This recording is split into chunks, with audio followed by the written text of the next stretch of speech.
Bismillahirrahmanirrahim. Assalamualaikum warahmatullahi wabarakatuh. Alhamdulillah, wassalatu wassalamu ala rasulillah wa ala alihi wa sahbihi wa man wala wa ba'd. Saudara-saudariku, Alhamdulillah kita berjumpa kembali dalam channel YouTube ini yang memang dikhususkan untuk kita bisa berinteraksi dengan ringkas, terkhusus terkait dengan diskusi kita seputar persoalan-persoalan aktual yang mungkin bisa kita diskusikan dan kita share bersama. Alhamdulillah, semoga Allah Subhanahu wa taala senantiasa memberikan kesehatan pada kita dan tentunya semoga Allah senantiasa membimbing hidup kita agar lebih baik dari hari-hari sebelumnya. Baik, kita akan coba teruskan edisi kali ini untuk melihat apa yang teman-teman tuliskan di laman YouTube kita, yang tentunya saya diberikan informasi oleh teman-teman staff yang kita bisa coba teliti dan mungkin jawab apa yang bisa kita sampaikan. Bismillah. Oh, ini Ustadz, bagaimana cara mengajukan pertanyaan online? Ya, caranya ajukan. Saya sampaikan untuk online ini ada dua media. Yang pertama, Anda bisa masuk ke quantumachyar.com itu ya, yang ada di situ kolom terkait dengan pertanyaan. Anda bisa masukkan ke situ, nanti akan dihimpun oleh adminnya, kurang lebih nanti dijadikan seperti ini. Nah, ini ada ya, nanti dituliskan seperti ini, nanti ada berapa yang masuk, terus kita rapikan, baru kemudian kita diskusikan. Yang bisa saya jawab, yang tak mampu saya jawab, saya tanyakan pada guru-guru, atau mungkin nanti saya referensikan kepada guru-guru lain yang mungkin bisa menjawab. Kemudian yang kedua, di sesi tertentu mungkin ada yang seperti ini, teman-teman bisa cantumkan juga di kolom komentar, mungkin khusus untuk pertanyaan, question and answer. Nanti kita lihat yang mungkin kita bisa perhatikan satu-satu, ada pertanyaan, mungkin ada dari admin bisa menyampaikan, insya Allah kita bisa jawab satu persatu yang sekiranya bisa mampu kita dapatkan dan kita jawab. Ya, kurang lebih demikian. Allahu ta'ala a'lam bishawab. Kita lihat yang lain. Semoga kita dan Ustaz sehat di dunia dan bertemu di surga kelak. Amin. Insya Allah. Ya, semoga Allah berkehendak. Semua berdasarkan kehendak Allah Subhanahu wa taala. Kita tidak bisa menentukan apakah kita akan ke surga atau ke neraka. Wallahu a'lam, Allah yang tahu. Kita hanya dituntut untuk berikhtiar. Tapi ada dua syaratnya dalam Al-Quran. Ya, di Al-Quran surah kedua Al-Baqarah ayat 25. Allah berjanji dengan mengatakan, وَبَشِّرِ الَّذِينَ آمَنُوا وَعَمِلُوا الصَّالِحَاتِ أَنَّ لَهُمْ جَنَّاتٍ تَجْرِي مِنْ تَحْتِهَا الْأَنْهَارُ. Ya, dan Muhammad SAW berikan kabar gembira kepada dua golongan. Satu, orang-orang beriman. وَبَشِّرِ الَّذِينَ آمَنُوا, semua orang beriman. Kalimatnya menggunakan kata alladzina. Ya, itu disebutkan setidaknya 1080 kali dalam Al-Quran. Alladzina itu mencakup semua, laki-laki, perempuan, besar, kecil, tua, muda, sepanjang mereka mau beriman kepada Allah Subhanahu wa taala. Kemudian keduanya, buktikan iman itu dengan memperbanyak amal soleh. Wa amilus solehat. Karena itu kalau teman-teman melihat karakteristik ayat-ayat Al-Quran, itu hampir selalu setelah kata amanu itu, atau kata-kata iman dengan berbagai derivasinya, yu'minuna, amanu, dan itu setelahnya itu umumnya amal soleh. Ya, misal Quran surah 103, Al-Asr, wal asr, innal insana lafi khusn, illa alladhina amanu wa amilus solehat. Alladzina yu'minuna bil ghaib, iman, wa yuqimuna as-shalah, amal saleh, wa mimma razaqnahum yunfiqun, amal saleh. Ya ayyuhalladzina amanu, iman, kutiba alaikumus shiyam. Ya, itu amal saleh, puasa. Nah, jadi kalau kita berharap Allah memberikan kasih sayangnya untuk bisa memasukkan kita ke surga, maka jadi insan beriman, kemudian jadikan iman kita itu bisa membimbing kita untuk berbuat, mengumpulkan banyak amal saleh. Ya, Al-Quran berikan detail salat. Ya, perbanyak, bukan cuma fardunya. Ya, tapi tambah sunnahnya.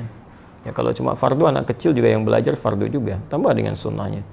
Ya, bahkan ada nanti beberapa hadis-hadis Nabi SAW memberikan keistimewaan-keistimewaan. Ada penghuni surga yang dibuatkan satu rumah di surga karena membiasakan salat sunnah 12 rakaat. Ya, man shalla 12 raka'atan, siapa yang menunaikan salat 12 rakaat fi yaumin wa lailatin, dari mulai pagi sampai dengan malamnya. Ya, arba'an qabla dhuhri, 4 rakaat sebelum zuhur, rakataini ba'daha, 2 rakaat setelahnya, rakataini ba'dal maghrib, 2 rakaat setelah maghrib, rakataini ba'dal isya, 2 rakaat setelah isya, rakataini qabla subhi, 2 rakaat sebelum subuh. Jumlahnya 12.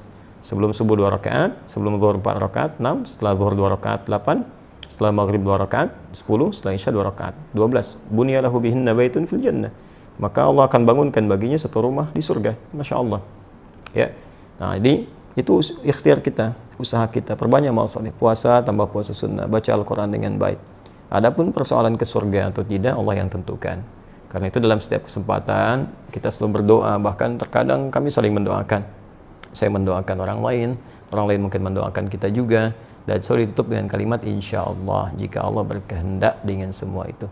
Karena surga diraih dengan rahmat Allah Subhanahu wa Ta'ala, tidak dengan yang lainnya. Untuk mendapatkan rahmat itu kita berikhtiar lewat amal saleh.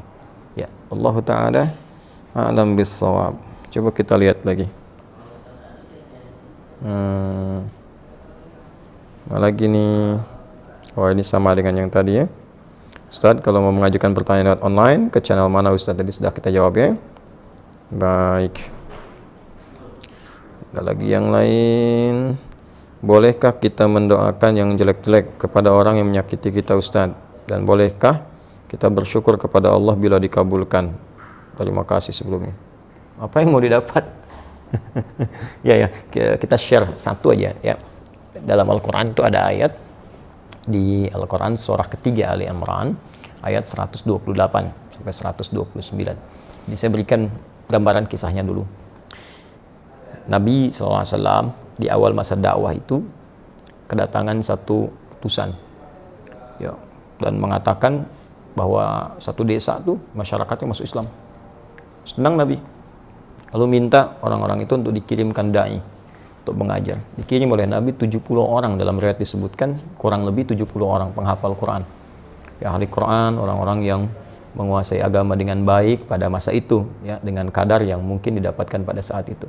Dikirimkan secara singkat, ketika sampai di sebuah distrik namanya Bi'ur Ma'unah ya, tiba-tiba ternyata orang-orang itu dianiaya, bahkan kemudian dieksekusi. Nah, Nabi mendapat kabar dari malaikat sedang menunaikan sholat. Ada beberapa versi riwayatnya, ada yang menyebutkan sedang sholat subuh, ada yang menyebutkan riwayatnya sebelum ruku, ada yang setelah ruku saat i'tidal, ada yang menyebutkan juga di sholat yang lain ya. Intinya informasi itu sampai kepada Nabi, dan Nabi mendoakan, ya Allahumma al'an kita, Allahumma adzibhum, ya Allah tolong laknat bani fulan ya, kemudian tolong hukum mereka dan seterusnya. Itu berlangsung selama sebulan.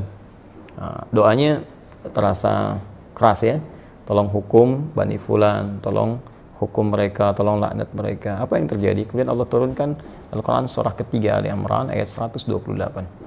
Ya laisa laka minal amri syai'un aw yatuba alaihim aw yu'adzibahum fa innahum zalimun.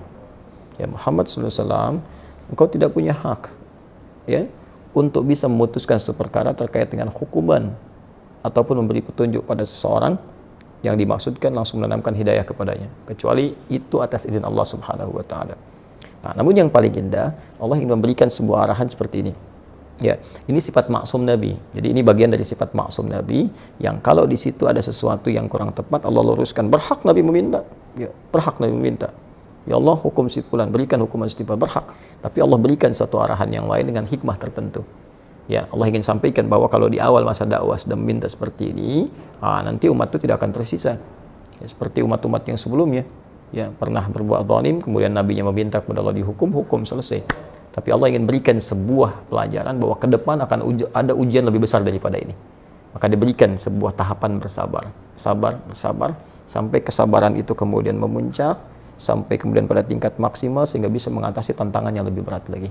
Ya, karena kalau persoalan wafat, ajal juga sudah tiba, ya sesuai dengan ajal. Hanya nanti tentunya ada balasan-balasan dari Allah. Ada yang karena tidak tahu, mungkin bisa dengan itu kemudian diberikan petunjuk untuk bertobat. Ada yang sengaja melakukan, Allah kirimkan kemudian hukuman, nanti akan turun kemudian hukuman-hukuman berikutnya. Bukan berarti pembuat kesalahan tidak kemudian diproses. Ya, bisa diproses dengan hukum yang berlaku, tapi ada mungkin golongan-golongan tertentu yang tidak tahu dan ikut-ikut di dalamnya. Bagaimana hukum seperti itu? Maka Allah turunkan tadi ayat, setelah ayat itu turun, maka Nabi merubah doanya. Perhatikan doanya. Allahumma hdini fi man hadait, wa afini fi man afait, wa tawallani fi man tawallait, wa barik li fi ma atait. Ya. Kalau kita jamakkan, Allahumma hdina fi man hadait, wa afina fi man afait, wa tawallana fi man tawallait, wa barik lana fi ma atait, wa qina syarra ma qadait. Allahumma hdina fi man hadait, ya Allah, mohon berikan aku hidayah, berikan kami hidayah, dan tempatkan kami di tempat-tempat yang orang mendapat hidayah. Wa afina fi man afait, sehatkan kami ya Allah, dan tempatkan kami di tempat orang-orang yang sehat. Kalau Anda kerja di tempat orang sehat, Anda bertetangga dengan orang sehat, orang itu dapat hidayah, di kantor dapat hidayah, jadi baik orangnya. Wa tawallana fi man tawallait, palingkan kami dari apa yang Engkau tidak sukai, dan tempatkan kami di tempat-tempat orang-orang yang berpaling dari apa yang tidak Engkau sukai. Barik lana fima a'tait, berikan keberkahan pada kami ya Allah dari setiap pemberian-Mu. Ya indah. Ya waqina syarra ma qadait, dan jauhkan kami dari segala keburukan ya Allah, segala keburukan yang mungkin kami dapatkan dalam kehidupan. Ya, Engkau telah tetapkan ini buruk, berikan kami kemampuan untuk menghindarinya. Jadi berubahlah ke arah doa-doa itu. Jadi baik, jadi baik, jadi baik. Itu yang telah kemudian dikenal dengan doa kunut. Ya, berarti permintaan pada segala hal yang bernilai ketaatan kepada Allah yang sifatnya baik-baik. Jadi, kalau Allah saja mengarahkan Nabi untuk mendoakan perilaku buruk dengan kebaikan, maka kita lebih layak untuk mengikuti tuntunan Nabi SAW. Kita doakan yang baik. Ya, toh mohon maaf dia mencela kita itu, celaan dia, ketika keluar celaannya itu sudah memberikan pahala kepada kita. Kenapa harus dengan mencela kembali sehingga mengembalikan pahala yang telah kita dapatkan? Nah, yang kedua, kalau hati kita sudah lapang dengan memaafkan, bukan berarti persoalan dia selesai. Persoalan kita dengan dia diselesaikan oleh Allah. Allah akan lupakan beban-beban pada diri kita tentang dia, dihapuskan. Jadi kita nggak capek mikirin dia hilang. Tapi kalau dia belum minta maaf kepada kita, persoalan dia dengan kita belum selesai. Dan dia akan berhadapan dengan Allah di hari kiamat nanti. Jadi nggak ada ruginya, kita dapat pahala. Ya, yang kedua, transferan dari dia tadi, kemudian kita dilupakan oleh Allah tentang perkara dia. Yang ketiga, dia tetap punya urusan dengan Allah sampai dengan hari kiamat. Dan berita baiknya, jika Anda mampu melapangkan hati untuk memaafkan orang lain pada hal yang terkait dengan pribadi Anda dan tidak terkait dengan turunan hukum yang lain. Ya, turunan hukum maksudnya kalau utang, ya, kalau memaafkan itu bukan berarti utangnya lunas. Ya, tetap kita maafkan, misalnya berlaku kelirunya, utangnya tetap kemudian diselesaikan. Kecuali kalau Anda ingin bersedekah. Ya, atau orang misalnya melakukan tindakan kriminal yang dahsyat, kita maafkan. Ya, maaf, tapi kriminal itu tetap diproses untuk memberikan pembelajaran hukum. Kalau secara hukum itu harus diselesaikan. Nah, kalau Anda bisa lapangkan hati seperti ini, maka Allah janjikan di Quran surah ketiga Ali Imran ayat 133 sampai 134. Wasari'u ila magfiratin min rabbikum wa jannatin arduha as-samawati wal ardu uiddat lil muttaqin. Bergegaslah Anda untuk evaluasi diri, minta ampunan sama Allah, dan berharaplah, berusaha untuk mendapatkan satu surga yang luasnya seluas langit dan bumi, disediakan bagi orang takwa. Siapa orang takwa di situ? Amalannya 134. Alladzina yunfiquna fis sarai wad dharra, orang gemar berbagi dalam keadaan lapang ataupun sulit. Kalau lapang berbagi biasa, ini sulit berbagi masih mau. Ya. Nah, wal kadhiminal ghaidha, yang sanggup menahan amarah, wal 'afina 'anil nas, yang mampu memaafkan kesalahan orang lain. Allahu yuhibbul muhsinin, Allah cinta kepada para pelaku-pelaku kebaikan. Barangkali Anda lulus ujian yang lain, ujian sholat bagus, zakat bagus, tapi Allah ingin menguji Anda dengan hadiah terbesar, yaitu surga seluas langit dan bumi. Dapatkan itu, dan disitulah kesempatannya. Kalau hadiahnya kecil, mungkin ujiannya kecil. Hadiahnya power bank, mungkin ujiannya kecil. Tapi hadiahnya surga, setiap yang didambakan masa harus tantangannya ringan. Semoga Allah memuliakan kita.